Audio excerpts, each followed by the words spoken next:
Good morning. आज मैं आपको लाइन्स एंड एंगल्स के बारे में बताऊंगा और इसका आप लोगों को ध्यान से सुन के समझ लेना है ताकि ज्योमेट्रिकल जो भी प्रॉब्लम आपके सामने आए आप इसको हल कर सके।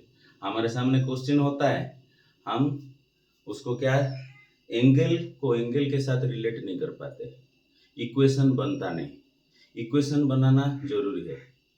हर वक्त क्या होता है कि लाइन्स एंड एंगल्स में एक इक्वेशन बनता है। वो इक्वेशन जब तक हम आई कांटेक्ट से निकाल नहीं पाएंगे, ये फलना एंगल इसके साथ रिलेटेड है, ये एंगल इसके साथ रिलेटेड है, किस प्रकार का रिलेशन है, अगर ये हम नहीं जान पाएंगे तो वो क्वेश्चन सॉल्व करना आसान नहीं होगा।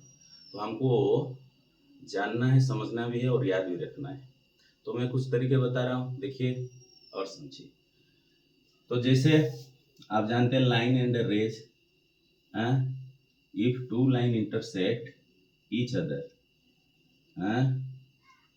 at a distinct point, एक पॉइंट में अगर इंटरसेक्ट कर लेते हैं तो यहाँ चार एंगल, ये पॉइंट मैंने ओ लिखा है, जीरो नहीं, ये ओ है।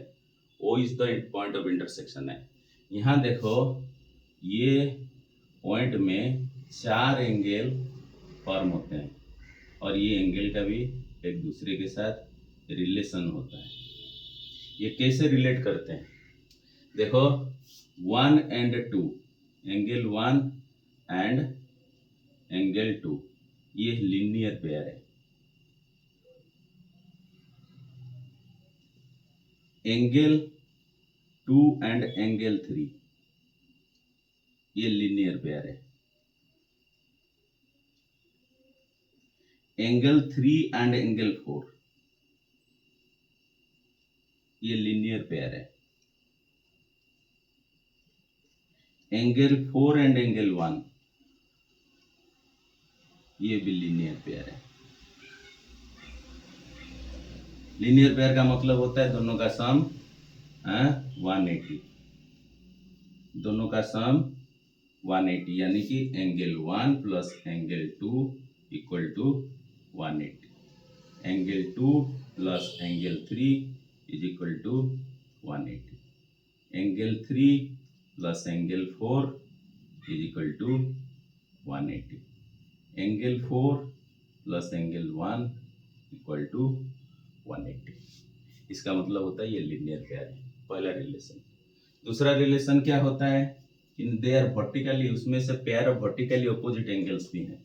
वर्टिकली ऑपोजिट यानी कि एक दूसरे का ऑपोजिट में जो है उसको हम वर्टिकली ऑपोजिट बोलते हैं। जैसे 1 is vertically opposite two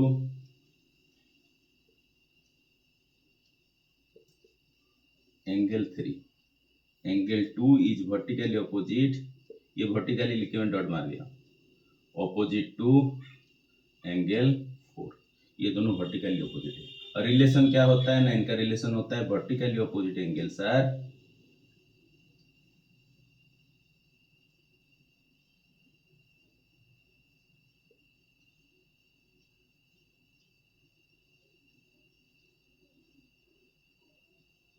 equal, vertically opposite angles are equal, ये दोनों एंगल इक्वल होते हैं। अगर ये आपका 50 है तो ये आ गया 50 वर्टिकली ऑपोजिट, और ये लीनियर पेयर है तो 50 180 से माइनस करने से, अगर 180 माइनस 50 करेंगे तो आ जाएगा कितना 130, तो 130 निकल गया, ये दोनों फिर वर्टिकली ऑपोजिट, ये 130 तो ये 130। अब आप इस प्रकार से एंगल को निकाल सकते हैं।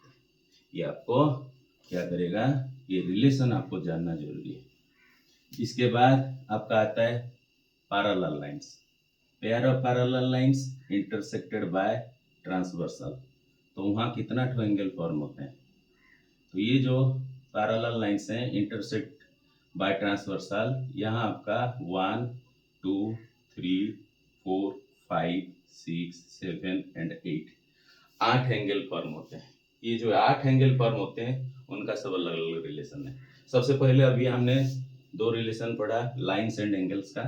क्या है ना, ये अगर एक इंटरसेक्टेड लाइन है, इसको इंटरसेक्ट कर रहा है तो चार एंगल फॉर्म होते हैं, linear pair linear pair linear pair linear pair, vertically opposite vertically opposite, ये हमने अभी पढ़ लिया। ऐसे यहाँ भी linear pair linear pair linear pair linear pair, vertically opposite है। अब इसको छोड़ के और क्या होगा ना, देखो यहाँ एक एंगल आएगा 2 is equal to 6, 3 is equal to 7, 1 is equal to 5, 4 is equal to 8। क्या है ये? Corresponding angles. क्या है ना? Corresponding angles.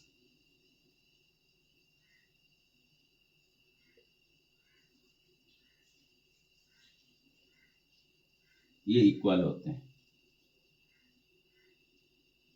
Corresponding angles are equal. तो कौन कौन सा कॉरेस्पॉन्डिंग हुआ ना? Angle 2 is equal to angle 6, comma angle 3 is equal to angle 7। वैसे दूसरा साइड में, ये साइड में ट्रांसवर्सल का 1 is equal to 5 and 4 is equal to 8। ये 4 पेयर निकल गए कॉरेस्पॉन्डिंग एंगल। अगर सपोज हमको यहाँ एक वैल्यू दिया होगा तो इसका कॉरेस्पॉन्डिंग ये, तो ये दोनों इक्वल हो गया। इसका लीनियर पेयर ये, तो 180 माइनस करके हम निकाल सकते हैं इसको। फिर इसका कॉरेस्पॉन्डिंग ये, और ये वर्टिकली ऑपोजिट, तो ये वर्टिकली ऑपोजिट हो गया, तो ये वर्टिकली ऑपोजिट। समझ में आ रहा है कि नहीं? तो हम ये यूज करके सब वैल्यू निकाल सकते हैं। कॉरेस्पॉन्डिंग के बाद फिर क्या आता है? Alternate interior angle, interior alternate angles. Interior alternate angles ये क्या होते हैं ना? कोई भी ट्रांसवर्सल जब इंटरसेक्ट करता है दो पैरेलल लाइन को, 8 angles are formed.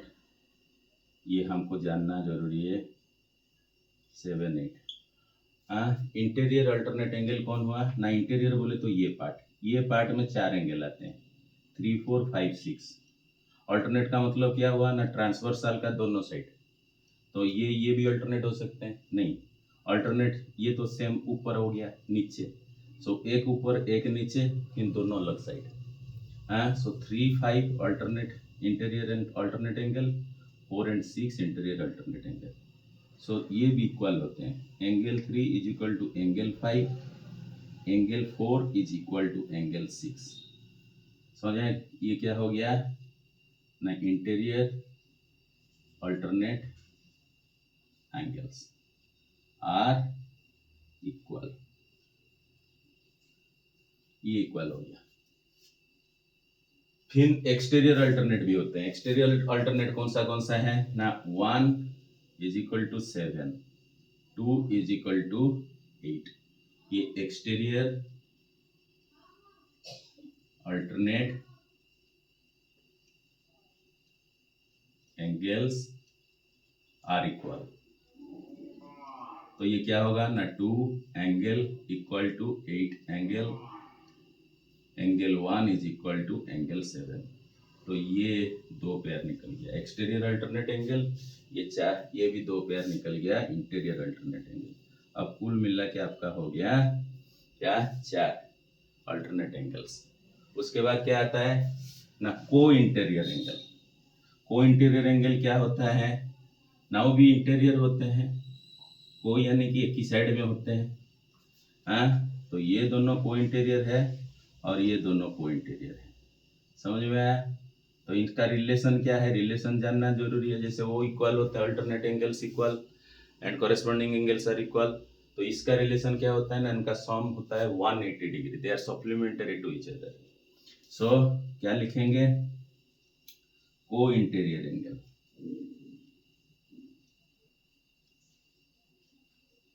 Are supplementary.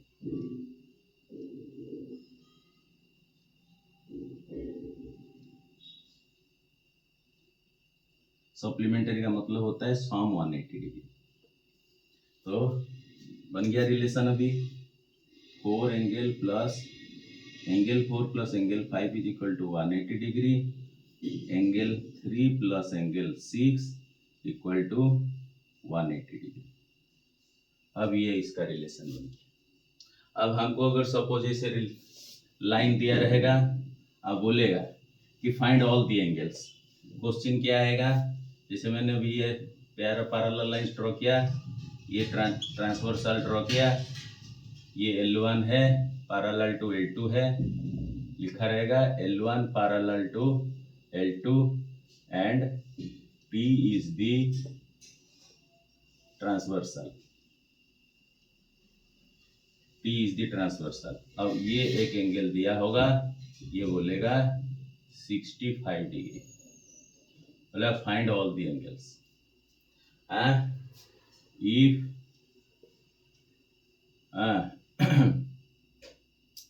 one angle is 65 degree, then find other angles। तो अदर एंगल्स हमको निकालना पड़ेगा। ये 65 है, तो हम पहले क्या करेंगे, 1 2 3 4 5 6 7 8, पहले हम इसको नंबरिंग कर देंगे। नंबरिंग करने के बाद हम क्या करेंगे, एंगल 1 इज इक्वल टू 65 दिया हुआ है, इसको लिखेंगे गिवन, यानी कि ये दिया हुआ है, आगे नहीं। उसके बाद 2 निकालेंगे, 2 क्या होगा ना, 180 माइनस 65 इज इक्वल टू कितना, 115 डिग्री। क्या रीजन है, लीनियर पेयर है। फिर 65 1 is equal to angle 3 is equal to 65, यानी कि 1 इज इक्वल टू 3, ये दोनों 65। क्यों, रीजन क्या है ना, वर्टिकल ऑपोजिट,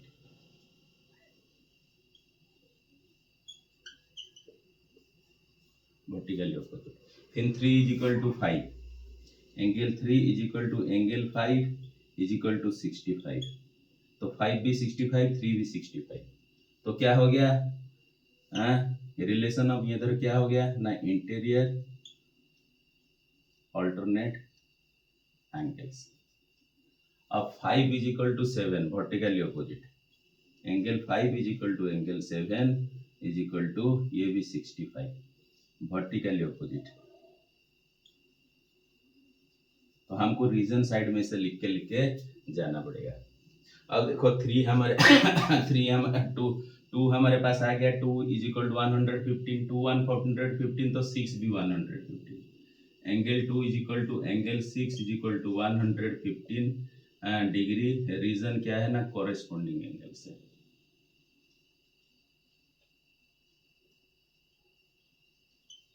ये कॉरेस्पॉन्डिंग एंगल से, अगर 65 1 हो गया तो वो 5 भी दोनों का कॉरेस्पॉन्डिंग एंगल होगा। और ये exterior alternate angle 1 is equal to 7, 1 is equal to 7 is equal to 65। क्या रीजन है ना, एक्सटीरियर अल्टरनेट एंगल्स। तो इस प्रकार आप क्या करेंगे, हर एंगल निकाल सकते हैं।